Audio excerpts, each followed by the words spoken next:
Lumagorri elkartean biltzen diren baserritarren hiltegia zerainen dago. Goizean goiz iritsi gara, zazpiterdiak pasatuta. Hala ere, hilketa saioaren bukaera aldean gaude. Ez da harritzekoa, batetik 2 ordu lehenago dagoeneko lanean hasita zeudelako, eta bestetik, oilaskoak hiltzeko sistema bizkor-bizkorra delako. Helburua, oilaskoak sufrimendurik gabe hiltzea da, ia konturatzen ez direla. Hilaran zintzilikatzen dituzte oilaskoak, uhal garraiatzaile batetik. Une jakin batean, segundo bakar batez, burua uretan sartua dutela deskarga elektriko baten bidez lokarrarazten dituzte oilaskoak.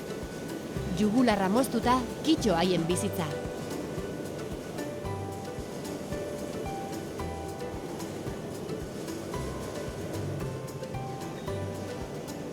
Hortik aurrera, oilaskuak merkaturatzeko prozesua hasten da. Lumatu, barrenak garbitu eta kasu batzuetan zatitu. Bide horretan hainbat hondakin sortzen da, odola adibidez.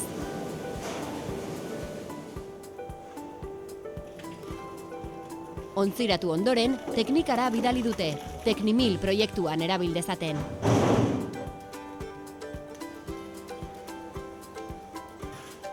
Teknimilen bilatzen duguna da industrien hondakinei barrio berriak bilatzea. Orduan, 2 lan ildo jorratzen ari gara gaur egun, alde batetik elikadura industriak sortzen dituen azpiproduktuei irtenbideak ematea, eta hortarako pentsuen formulazio berriak sortzen ari gara. Adibidez, Lumagorriko oilaskoen odola erabiltzen dugu, edo Bidasoa Pax Beberi garagardogintzan erabiltzen diren legamiak ere azpiproduktori erabiltzen ditugu pentsuetarako. Pentsu konbertsalekin alderatuta formulazioak egokitzen ditugu akuaponiako arraiei elikadura emateko eta eraberan landareak behar dituzten beharrei behar horiek bermatzeko.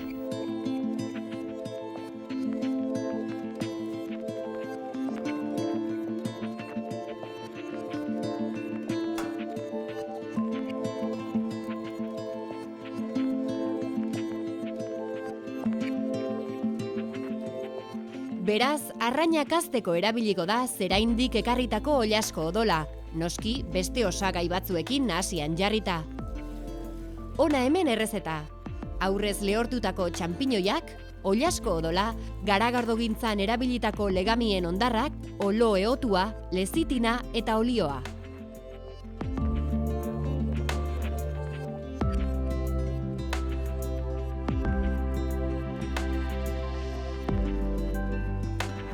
Osagai guztiak ondo nahastuta lortzen da pentsuaren oinarria.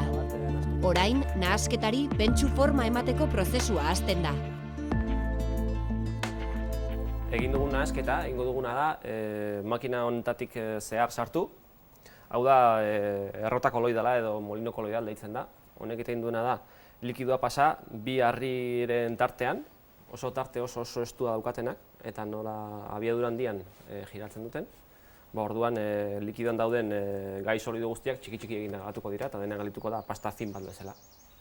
Leheno prestatu dugun nahasketa likidoa, egiten duguna da, hemen katxarra honen irteeran injektatu, tubo honen bitartez hemen.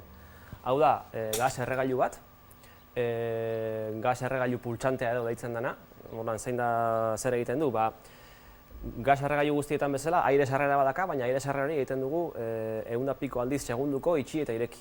Orduan, konbustioa piztu eta itzali egiten da 100 piko aldiz segunduko. Orduan, pizten den bakoitzen hain azkarra da, ze da agian leherketa txiki bat izango galitz bezala. Beraz, hemen erregailuaren irteeran izango dugu bero guztia, konbustioaren bero guztia, eta gainera 100 piko uin espansibo edo segunduko, 100 piko pulso segunduko. Beraz, sartu dugun likidoak uinek talken dute likidoaren kontra eta hautsiko dute likidoa milaka itoti txikietan edo, eta beraz, hain txikia direnez, instantaneoki lehortzen dira eta hauts bihurtzen dira kamera honen barruan.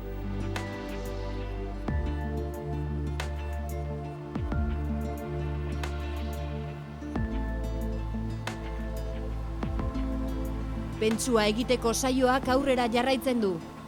20 minutu inguruko lana egin behar izan du makinak aurrez sukaldatu duten nahaste likidoa hauts bihurtzeko.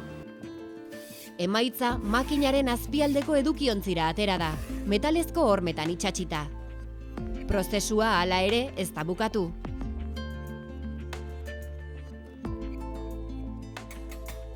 Atera dugun hautsa, horrela dagoen bezala, nutrizionalki oso ongi dago, baina ezin diogu arraie eman, ze arraiek ez dute hautsa jaten.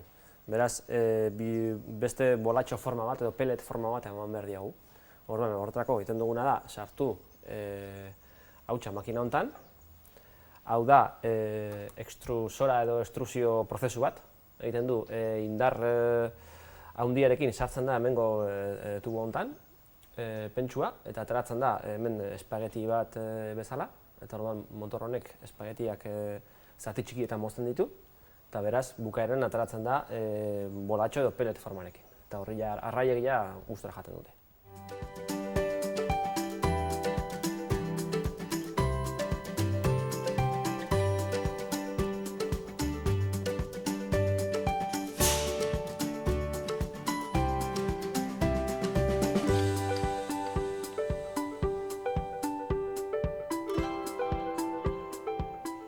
Pentsuak lortzeko oilasko odolarekin eta garagardo legamiekin saioak egiten ari diren antzera, teknikako ikertzaileek industria hondakinekin ongarri bat lortzeko saioak ere egiten dituzte.